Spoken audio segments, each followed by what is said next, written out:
My name is Lona, and I am 34 years old. If someone had told me 10 years ago that my life would turn out this way, I would have laughed in their face.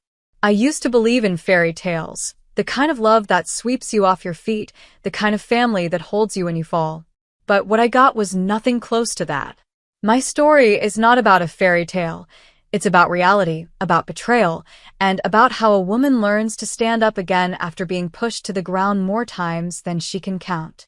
I live in Denver, Colorado, a city known for its cold winters, but the coldest storms I have faced have been inside my own family. I still remember the first time I met Morgan, the man I thought would be the love of my life. I was 22, working part-time at a bookstore near my college, trying to make ends meet. He came in one afternoon, tall and handsome, with an easy smile that made me forget how to breathe. He asked me about a book for his class, and we ended up talking for an hour. I didn't know then that our paths would cross again and again until we couldn't imagine life without each other. Morgan was charming, thoughtful, and made me feel like I was the only person who mattered. Against all odds, against the whispers of his family, who thought I wasn't good enough, we fell in love. We got married 2 years later, full of dreams and promises. For a while, it felt like we had created our own little world. But dreams have a way of shattering when reality knocks at the door. Morgan's father passed away only a few years into our marriage, and that loss changed everything. His mother, Isadora, who had always been controlling, tightened her grip on him. His sister Julia, who never hid her dislike for me, became her mother's ally. They whispered in his ear, questioned every decision I made, and reminded him constantly that I was just a housewife.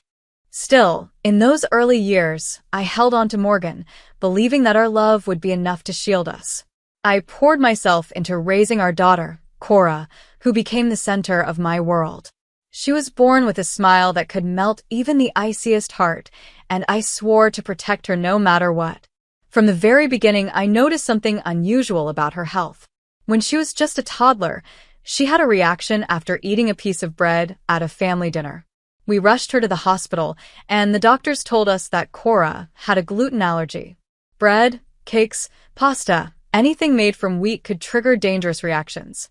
That day, I realized my daughter was more fragile than other children, but also more precious. Every meal, every treat had to be carefully checked. It made her childhood harder, but I was determined never to let her feel less than anyone else. Through it all, I tried to hold on to my marriage. I believed that love, patience, and sacrifice would keep us together. I believed that Morgan would see the truth, that I was his partner, not his enemy. I believed in him more than I believed in myself. But beliefs can be a dangerous thing, because when they break, they leave scars deeper than wounds. This is not just the story of how my marriage ended. This is the story of how I discovered who I really was. It is the story of my fight for Cora, for justice, and for the life we deserved. And it all began the day Morgan chose his mother's voice over mine. When Morgan and I first married, life felt simple. We lived in a small apartment in Denver, nothing glamorous, but it was ours. We decorated it together, argued over the placement of furniture, laughed when our first attempt at cooking dinner ended in smoke filling the kitchen. I thought those little memories would be the foundation of a lifetime of happiness. For a while, they were. We welcomed Cora into our lives, and I stayed home to care for her. Every morning I would watch Morgan leave for work with a smile, and every evening I would wait at the door, Cora in my arms, excited to tell him about her day. I believed in our little family. But when his father died, a shift began that I could no longer ignore. Isadora, his mother, had always been critical of me. She never approved of our marriage, telling Morgan that he could have done better. She thought I was too quiet, too plain, too ordinary for her son. After her husband's passing, she clung to Morgan as though he were her only anchor. She started calling him constantly, asking for help with the smallest errands, making him feel guilty if he didn't answer. Julia, his younger sister, only made it worse. Julia had a sharp tongue and a jealous streak, and she never missed a chance to remind me that I wasn't really part of their family. At first, Morgan tried to balance it all. He would spend time with his mother, then come home and reassure me. But over time, the balance tipped. He stopped defending me when Isadora criticized the way I raised Cora. He ignored it when Julia mocked me for not having a career. "You're just sensitive, Lona," he would say. "They don't mean it." But words can wound, and their words cut deeper every day. I kept myself busy with Cora. She was growing quickly, curious about everything. Her gluten allergy meant I had to become creative with meals. While other kids enjoyed pizza and sandwiches, I learned to make gluten-free versions so she wouldn't feel left out. There were moments when she came home from school in tears because someone had teased her about her food. I held her close, whispering that she was perfect just the way she was. If nothing else, I wanted her to know she was loved beyond measure. Despite the constant strain, I still clung to Morgan. We had chosen each other once, and I thought we could find our way back. But I started noticing the cracks. He stayed longer at his mother's house than at ours. He came home late, tired, and irritable. He stopped asking about my day, stopped noticing when I tried to make things special. When I told him how lonely I felt, he brushed it off. "You have Cora," he said once, without even looking at me. "Isn't that enough?" It wasn't just about loneliness. It was about respect, about partnership. Slowly, I realized that the man who once promised me forever was slipping away, pulled further and further into the orbit of Isadora and Julia. They didn't just want a piece of him, they wanted all of him, and I was left fighting for scraps. One evening, I overheard Isadora on the phone with him. Her voice was sharp, accusing. "She's holding you back, Morgan. She'll never be good enough. You're wasting your life on her." I waited for him to defend me, to tell her she was wrong. But the silence stretched, and then I heard him say softly, "Maybe you're right, Mom." My heart sank. That night, I lay awake beside him, realizing that the love we once had was no longer ours alone. It was tangled in expectations, in manipulation, in a family that never truly accepted me. I didn't know it then, but the seeds of our ending had already been planted. And no matter how hard I tried to hold on, the storm that was coming would tear everything apart. By the time Cora turned 10, I could feel the distance between Morgan and me had grown into a canyon that could never be crossed. What hurt the most was that I had seen it coming but could do nothing to stop it. Every attempt I made to bridge the gap only pushed him further away. I planned dinners, tried to talk to him about our future, and asked him to spend time with us as a family, but his mind was always elsewhere. Usually with his mother, or following Julia's endless requests. The breaking point came on a cold December evening. The snow was falling outside, and I was preparing a gluten-free dinner for Cora.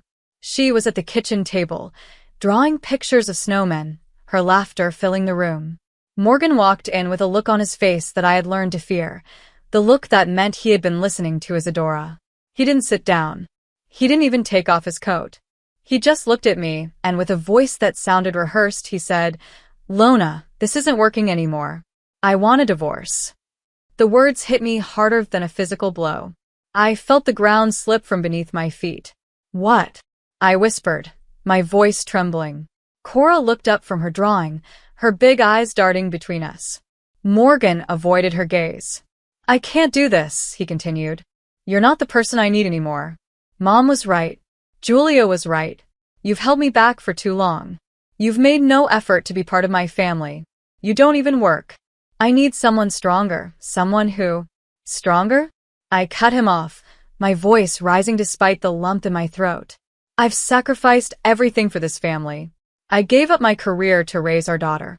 I've cared for her through every allergic reaction, every tear, every moment you weren't here because you were too busy running after your mother and sister's demands. And you call me weak."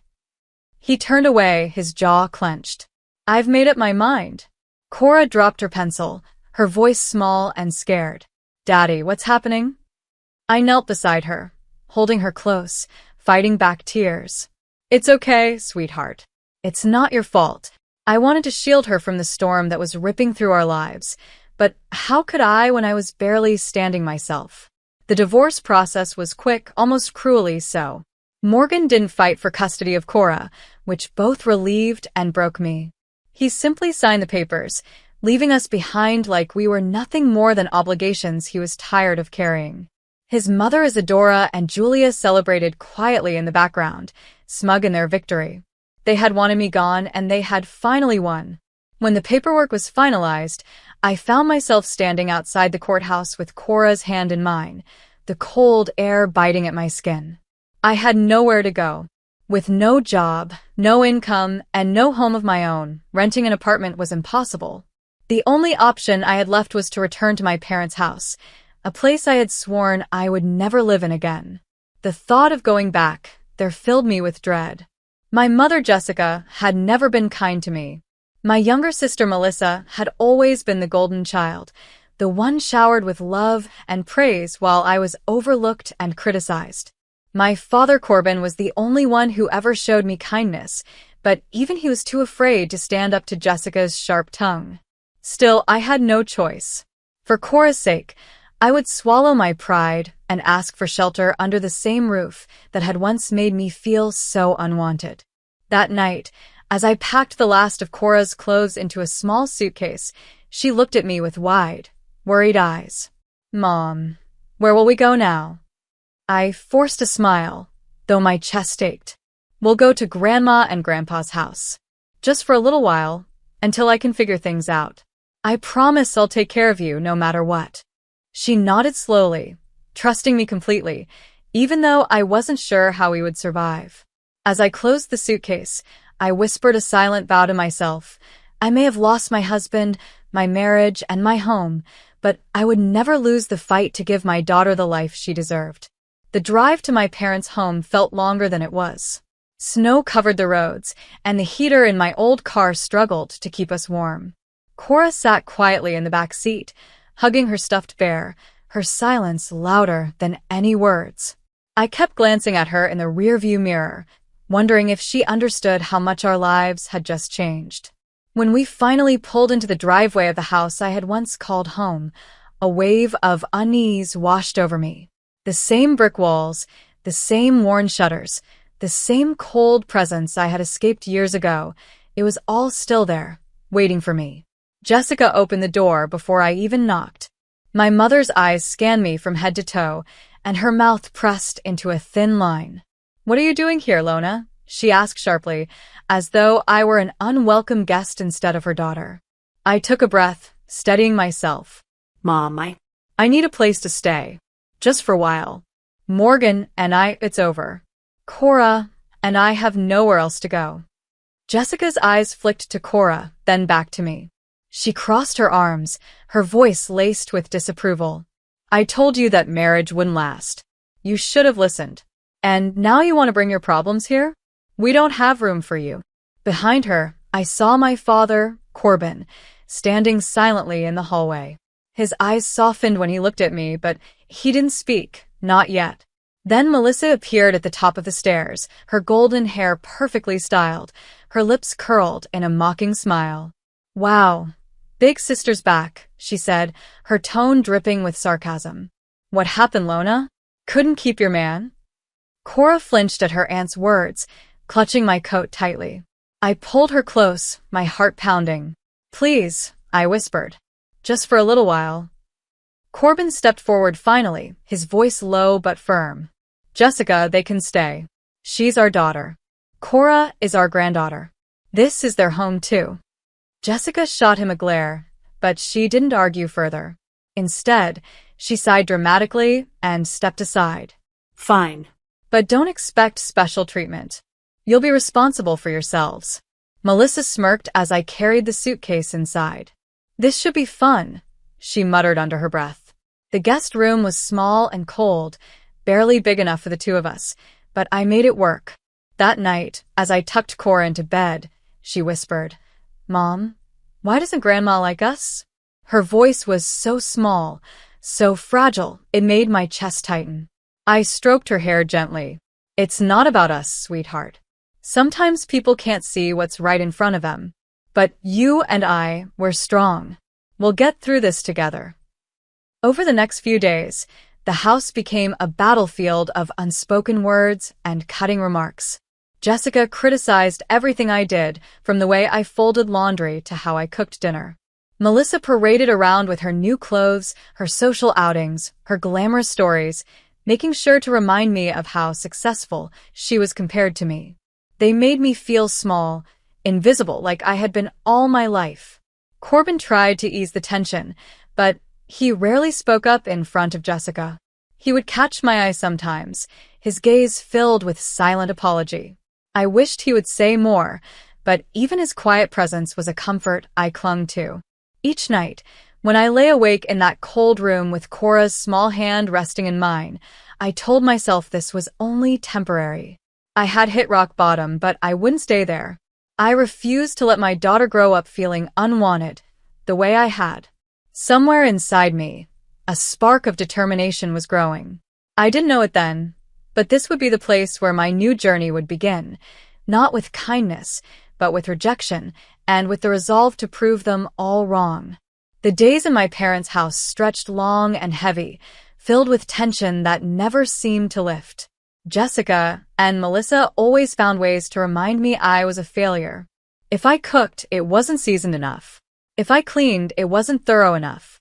And when I sat quietly, they accused me of being lazy. But through all their barbs, I held on to one thing, Cora. Every time I looked at her, I knew I had to find a way to give her more than this. One afternoon, as I was cleaning the small kitchen space we were allowed to use, I noticed Cora watching me intently. "Mom," she said softly, "remember those cookies you made for my birthday last year? The ones that didn't make me sick? Can you make them again?" Her request stirred something in me. Baking had always been a quiet passion of mine. During my marriage, I used it as a way to cheer Cora up, to make holidays special, and to fill the silence in the house when Morgan stayed out late. Now, standing in that cold kitchen, I realized it could be more than just a hobby. I made those cookies that evening gluten-free, soft, and sweet. When they came out of the oven, the smell filled the house. Even Melissa peeked in, curiosity lighting her face. "What's that?" she asked, her voice dripping with disdain. "Cookies," I replied simply, handing one to Cora, who bit into it with a delighted smile. Word spread quickly, faster than I expected. Mark and Jennifer, our neighbors, stopped by one evening to check in on us. When they saw the cookies cooling on the counter, they asked if they could try some. To my surprise, they asked if I could bake a batch for their daughter's school event. That was the beginning. One order turned into 2, then 3. Soon, I was baking late into the night, my hands tired but my heart full. For the first time since my divorce, I felt like I was building something of my own. Amanda, my college friend, reconnected with me through social media around this time. When she heard what I was doing, she encouraged me to set up a small page online for orders. "You're good at this, Lona," she told me. "Don't hide it. Share it." So I did. At first, it was small neighbors, friends of friends, a few people from Amanda's circle. But as weeks passed, more messages poured in. Parents wanted gluten-free birthday cakes. Cafes asked if I could provide pastries. My phone buzzed constantly, and I found myself smiling more than I had in years. Of course, Jessica and Melissa never praised me. Jessica rolled her eyes, saying, "Baking won't pay the bills." Melissa sneered, "So you're just the cookie lady now?" But I ignored them. For once, their words couldn't reach me. Every dollar I earned, every order I delivered, was proof that I could stand on my own 2 feet. Cora became my little helper, carefully packing boxes, adding ribbons, and reminding me of every detail. She was proud, and that pride mattered more than anything. Together, we saved every extra dollar, keeping it aside for her future. Night after night, when she fell asleep, I counted the money, tucking it away in a safe spot. Slowly but surely, the amount grew. Months passed, and one evening as I sat at the table with my ledger, I realized we had reached a milestone. I had saved $10,000. My heart raced as I looked at the number. It wasn't a fortune, but to me, it was everything. It was security for Cora, proof that I could provide for her no matter what. I wanted to share the news with someone who would understand, so I called Amanda. Her voice lit up with excitement. "Lona, that's incredible. You've built this from nothing. You should be proud."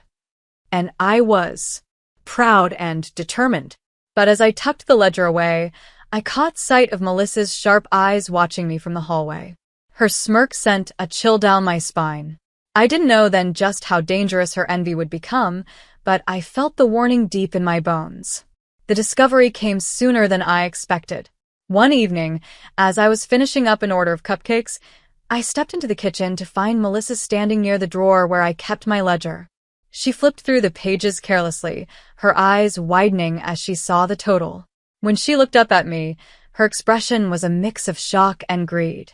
"So this is what you've been doing?" she said, her voice sharp. "You've been hiding money from us?" I snatched the ledger from her hands, pressing it against my chest. "It's not your business, Melissa. This is for Cora's future." Her lips curled into a sneer. $10,000? And you're just keeping it to yourself? Do you know how many parties I could throw with that? I have plans, Lona. Real plans. My friends are expecting me to host something big next month, and this money would be perfect. I stared at her in disbelief. You can't be serious. I worked for every penny of this. I stayed up nights, I delivered orders in the snow, I sacrificed time with Cora to build this. It's not for you. It's not for anyone else. It's for my daughter. Before Melissa could answer, Jessica walked in, her timing as cruel as ever. She glanced between us, then focused on me. What's going on here? Melissa didn't miss a beat. She's hoarding money, Mom. $10,000 just sitting there while we pay all the bills in this house. Don't you think she should contribute? Jessica's eyes narrowed. Is that true? I tightened my grip on the ledger. I already told you this is for Cora. It's not for the house. It's not for Melissa's parties. It's not for anyone else. I've kept to myself, and I've asked for nothing from you. This is mine, and I will not hand it over. Jessica crossed her arms, her voice dripping with disdain. You're living under our roof, eating our food, and you think you can hide money from us? You owe this family something. I felt the heat rise in my face. I owe nothing to this family except honesty, and I've given that. I'm not taking your money. I'm earning my own. If that bothers you, then maybe the problem isn't me. Melissa's eyes gleamed with anger. You'll regret this, she hissed. You think you're better than me? You think your little cookie business makes you important? You've just made the worst mistake of your life. I stood my ground, though my heart was pounding. No, Melissa. The mistake would be letting you take what I've built. I won't let you ruin my daughter's future. Jessica stepped closer, her presence looming. You should be careful how you talk in this house. You've already brought shame once, coming back after your husband left you. Don't make things worse. For a moment, silence hung in the room, heavy and suffocating. Then Melissa turned and stormed out, her heels clicking sharply against the floor. Jessica gave me one last glare before following her. Cora peeked from the doorway, her eyes wide with worry. Mom, are we in trouble? She whispered. I knelt down and pulled her into my arms. No, sweetheart. We're not in trouble. They're just angry because they can't control us. But I promise you, no matter what they say or do, I'll protect you. Even as I said the words, I felt the chill of Melissa's warning settle in my chest. She wasn't finished with me. And deep down, I knew the storm was only beginning. It happened on one of the coldest nights of winter, the kind of night when the wind cut through every layer of clothing and the snow piled against the windows. I had just finished a large order of cakes for a cafe downtown and needed to deliver them personally. Cora wanted to come with me, but I kissed her forehead and told her to stay inside where it was warm. I'll be back soon, I promised. Be good for Grandma and Aunt Melissa. I had no idea those would be the words I would regret saying. When I left, Jessica and Melissa were in the living room. Jessica barely acknowledged me as I grabbed my coat, and Melissa smirked as if she already had a secret. I pushed the uneasy feeling aside, reminding myself that Cora would be fine for a couple of hours. She was safe, I told myself. Safe enough. But safety was the last thing on their minds. Later, I would piece together what happened from Cora's trembling words and the neighbors' accounts. After I left, Melissa wandered into the kitchen where Cora was coloring at the table. She held a slice of bread in her hand, waving it casually. Hungry? She asked, her voice deceptively sweet. Cora shook her head. I can't eat that. Mom said it makes me sick. Jessica's voice came from the doorway. Oh, stop being dramatic. One little bite won't hurt you. Don't be ungrateful. Melissa leaned closer, her smile cruel. Your mom thinks she's so smart, saving all that money for you. Let's see how strong you really are. Before Cora could move, Melissa shoved the bread toward her mouth. Terrified and pressured by both of them, Cora bit into it, tears already forming in her eyes. The reaction came fast. Within minutes, red blotches spread across her cheeks, and her lips began to swell. She cried out in pain, scratching at her skin, begging for help. But instead of calling 911, Jessica snapped. Quiet down. You're making too much fuss. And when Cora sobbed louder, Jessica struck her across the face with the back of her hand.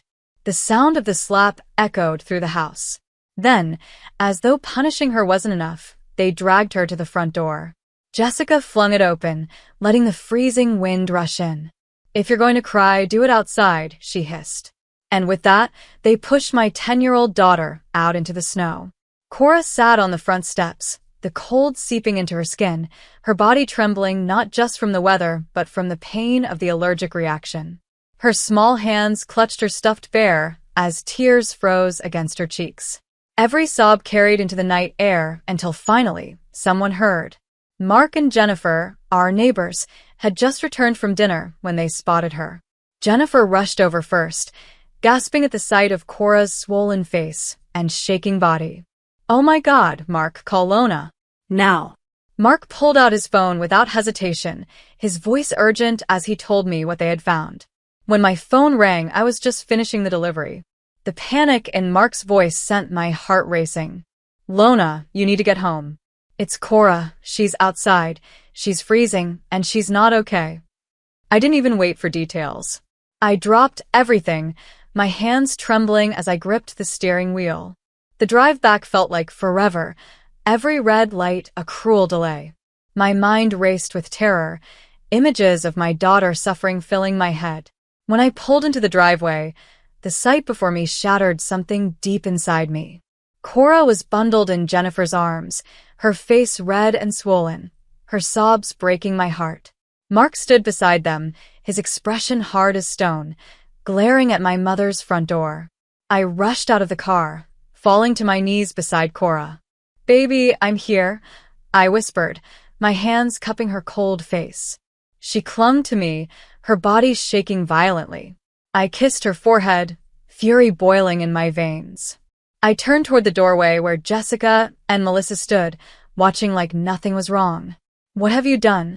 I screamed, my voice raw with rage. She could have died. She's just a child. Jessica shrugged, her face void of remorse. She was making a scene. We taught her a lesson. Melissa smirked. Maybe next time you'll remember not to say no to me. Something inside me snapped. In that moment, I knew there was no going back. Whatever ties remained to this house, to these people, were severed forever. I gathered Cora in my arms, holding her close as I turned to Mark and Jennifer. My voice shook, but my words were clear. This ends tonight. They'll pay for this. I carried Cora inside only long enough to grab her coat and the small bag of medicine I always kept with me. She was still crying, her face blotchy and swollen, her body trembling from the cold. Mark and Jennifer hovered close, their worry plain in their eyes. Mark muttered under his breath, "This is abuse, Lona. She could have died." Jennifer's hand rested gently on my shoulder. "You can't let this go. Not this time." I nodded, though my whole body shook with fury and fear. Every breath felt heavy, like my chest was caving in. I turned toward my mother and sister, who were standing at the base of the stairs as though they had done nothing wrong. Jessica's arms were folded, her expression sharp and unyielding. Melissa leaned against the railing with that same smirk I had grown to hate. "How could you?" My voice cracked, raw and filled with rage. "She's 10 years old. She has an allergy. You knew what would happen. You could have killed her. Jessica's tone was cold. If you raised her stronger, she wouldn't be such a burden. Always crying, always sick. You're the one who spoiled her, Lona. I felt Cora's tiny fingers grip my coat tighter, her sobs muffled against my chest. I looked at Melissa, hoping to find even a shred of remorse, but she just shrugged. She needed to learn a lesson. And you? You needed to be punished for refusing me. I was trembling now, not from fear, but from something sharper, stronger. I will never forgive you for this, I spat. Never. That was when Corbin walked through the door, snow dusting his shoulders. He froze at the sight of Cora in my arms, her swollen face pressed against me. What's going on? He asked, his voice low with alarm. Jennifer stepped forward before I could answer. Your wife and daughter forced Cora to eat bread, then put her outside in the snow. We found her crying on the porch. Corbin's face went pale. He turned toward Jessica, disbelief etched into his features. Tell me this isn't true. Jessica didn't flinch. She exaggerates everything. The girl is fine. Fine. I snapped, my voice rising. She has welts on her face, Dad. She can barely breathe. You've ignored what they've done to me all my life, but you will not ignore this. They don't deserve forgiveness. They deserve prison. For the first time, I saw something break in my father's eyes. He looked at me, then at Cora, and finally at Jessica. His voice shook with anger I had never heard from him before. I can't believe I let this happen. I should have protected you. I should have spoken up years ago. He turned to Jessica, his voice rising. How could you do this to your own granddaughter? Jessica waved him off. Don't be dramatic, Corbin. But the damage was done. The look on his face told me he was finished making excuses. That night, I didn't stay another minute in that house. With Mark and Jennifer's help, I packed what little we had into my car. Amanda, my old college friend, answered her phone on the first ring when I called. When I explained, her voice was urgent. Bring Cora here, Lona. Stay with me for as long as you need. You're not alone. As I drove away from the house, the snow still falling, Cora curled against me in the passenger seat. Her breathing was uneven, but she was calmer now, the medicine starting to work. I kept one hand on the wheel and the other clutching hers tightly. My heart ached, but beneath the pain was something else, resolve. I had spent my life being silenced, being pushed aside, being told I wasn't enough. But tonight proved something I could never again deny. Silence only fed their cruelty.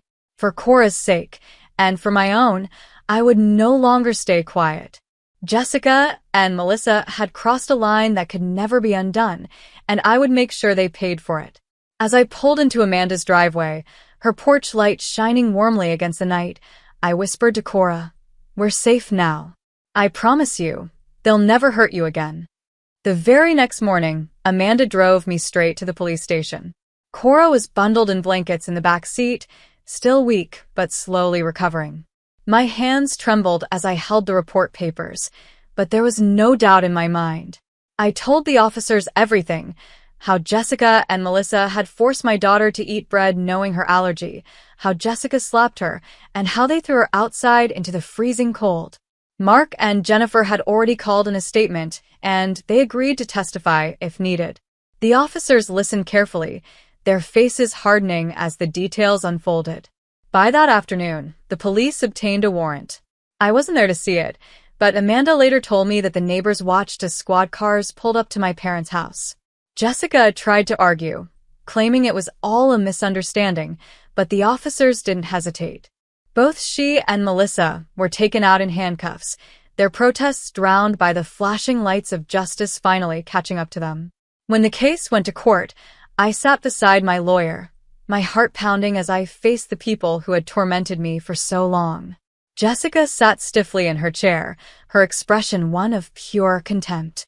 Melissa tried to look indifferent, but her eyes darted nervously when the prosecutor laid out the evidence. The photographs of Cora's swollen face and the medical report documenting her allergic reaction were shown to the jury. Mark and Jennifer took the stand, describing in detail how they found Cora outside crying in the snow. Their words carried weight, their outrage matching my own. Even my father, Corbin, testified.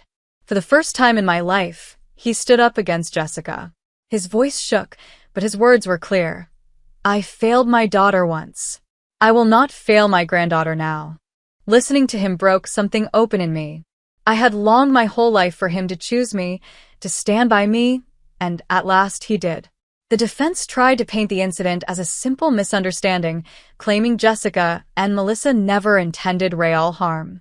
But the evidence was undeniable. The jury didn't take long to deliberate. When the verdict was read, my breath caught in my throat.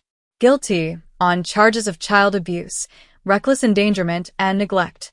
The judge's sentence was stern, 7 years in state prison for both Jessica and Melissa, each fined $10,000 and a permanent restraining order barring them from contacting me or Cora ever again.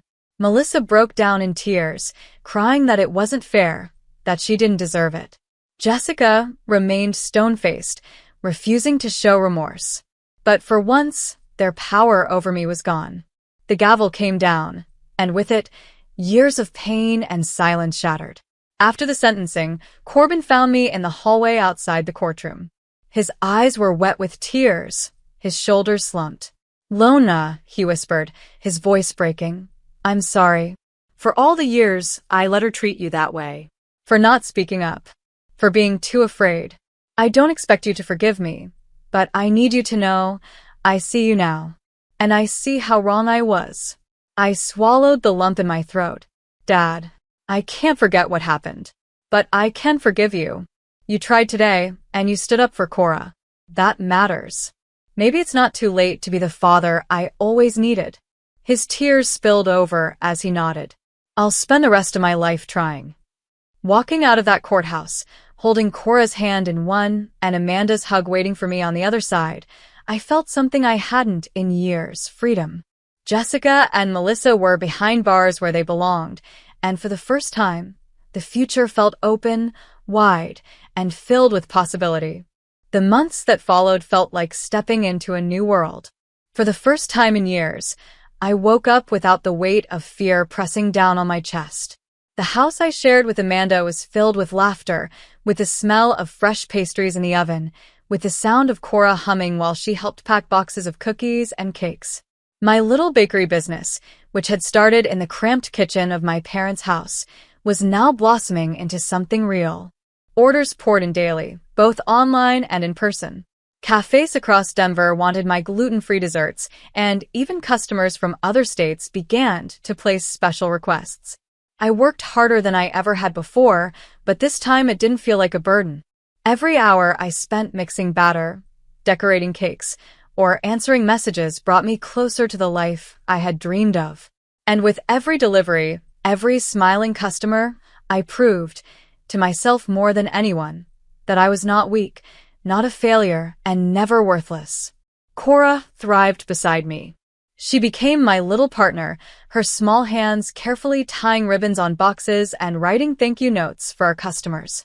The sparkle in her eyes returned, the joy in her laughter growing stronger each day. She would often say, "Mom, we're a team, right?" And I'd pull her into a hug, whispering, "Always." With the earnings from the bakery, I opened a savings account in Cora's name. Watching the balance grow was more than just numbers. It was security, hope, and proof that her future would not be dictated by anyone else's cruelty. By the end of the first year, I had enough for a down payment on a house. It wasn't a mansion, but when I first walked through the front door of the small 2-story home in Denver, my breath caught in my throat. Sunlight streamed through the windows, the wooden floors gleamed, and there was a cozy little backyard where Cora could play. I knew instantly it was ours. Signing those papers felt like reclaiming a piece of myself that had been stolen long ago. On moving day, Corbin stood beside me, carrying boxes with a quiet determination. He had changed since the trial, softer, humbler, and more present. He filed for divorce from Jessica soon after the sentencing, finally breaking free from the grip she had held on him for decades. "I should have done this years ago," he admitted as we set down furniture in the new living room. "But I'm here now, Lona. If you'll let me, I want to spend whatever time I've left making it right." I nodded, my heart heavy but hopeful. "Then stay, Dad." Stay with us. And he did. From that day on, Corbin lived with Cora and me, becoming the grandfather she deserved and the father I had longed for. Watching him teach Cora how to play chess at the kitchen table, or laughing with her in the yard, filled me with a warmth I hadn't known in years. One evening, as we sat together in our new home, I looked around at the glow of the lamps, the photos of Cora and me framed on the wall, the sweet smell of cookies cooling on the counter.